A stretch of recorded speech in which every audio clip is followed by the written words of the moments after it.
I'm Scott Shepard, a game design researcher, and here on the Austin School of Game Design, I have the lofty goal of fully understanding and making sense of game design, a pursuit I expect to take at least the rest of my life. With a topic so large, there's no way I can cover it all by myself, nor do I actually want to.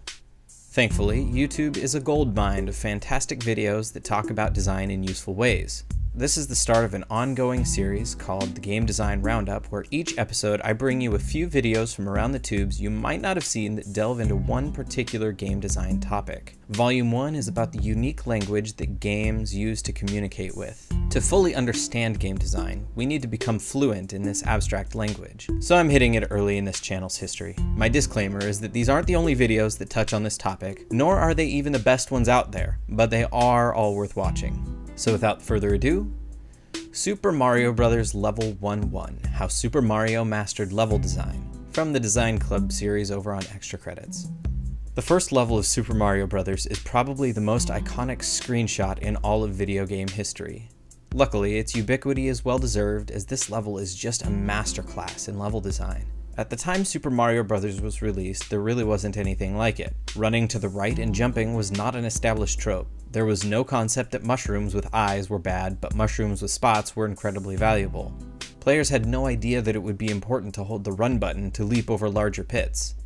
This level taught all of that without a single bit of text or cutscenes. Nintendo did really well with this level. They showed the rest of the industry that complexity can be conveyed through the silent language of guided interactivity. The Secret of Mario's Jump and Other Versatile Verbs, from Game Maker's Toolkit. In this video, Mark looks deep at the actual mechanical way we play our games, the literal button presses of the controller, which is exceptionally nuanced. Tapping a button does something different than holding a button. Letting go of a button can convey something meaningful, and combining button presses in combination with other buttons or directions can also say something unique when understood in context. Manipulating the buttons is as complex as a spoken language. Mark Brown is one of the best game design video essayists out there. Not only are his scripts top-notch, but his editing is just off the charts. So when he needs to convey abstract design concepts that are best understood by playing games, but needs to do it through video, well, I guess it's a really good thing for the rest of us that he has a real skill in editing. Megaman Classic versus Megaman X from Sequelitis. Now, I know I have younger viewers on this channel, so I want to give a fair warning that Sequelitis swears worse than a sailor. F-bombs abound. But if you're cool with your ears bleeding or you have thick scars, feel free to watch the original. Otherwise, enjoy this synopsis. Similar to how Nintendo nailed the first level of Super Mario Bros., Capcom just demolished the first level of Mega Man X. But rather than just needing to teach the player how to run and jump, they also needed to teach about shooting lemons, charging, wall sliding, dashing, bosses, health points, and riding on cars.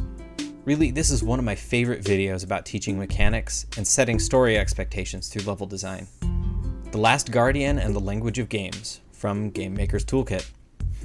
Two videos from Mark Brown made it onto this list apparently. This one uses The Last Guardian to talk about how games convey different feelings and emotions through their algorithms. While Mark's first video on this list was about the physical button presses, this one is about the more general design principles. It's a little more abstract, but is more accessible because of it, I think. One part of the video talks about how the mechanics should support rather than go up against the scripted story bits. Another brings up the balance between games being accurate simulations versus actually fun to play. There's a lot in this video, and it's all good. My takeaway? Real, masterful game design is not even slightly easy. Anyone can throw ideas up on a whiteboard, but making it all work together in harmony? That takes true craftsmanship. How Games Speak. Learn the Language of Design, from Extra Credits. I guess Extra Credits gets 2 spots in this episode as well. Guest writer Evan Hill, an actual designer, looks at the language games speak by breaking it down into 3 fundamental parts. By looking at games from a more formalist perspective, he takes those 3 separate parts and pieces them together into something that conveys beauty, evokes emotion, and just all around works. The truth he conveys at the end is a great takeaway and is why I saved this one for last. All games use this abstract kind of language whether you as the designer intend them to or not, so we need to learn to speak the language of games fluently. It's just important. And that's all for this week. Go give them a watch, and if you thought they were helpful, be sure to let the original creators know with a subscription and a like. I'm not going to pretend that this tiny list of 5 videos about the language of games is even close to comprehensive. I know you guys have some favorites, so let me know in Discord or in the comments below what should be included in future episodes of Game Design Roundup. Anything game design related is fair game. Click this guy for a playlist of the videos featured in this episode. Click here for a playlist of every Game Design Roundup episode all rounded up, and click here to sign up for all those Patreon-style perks like early access and such, but for free.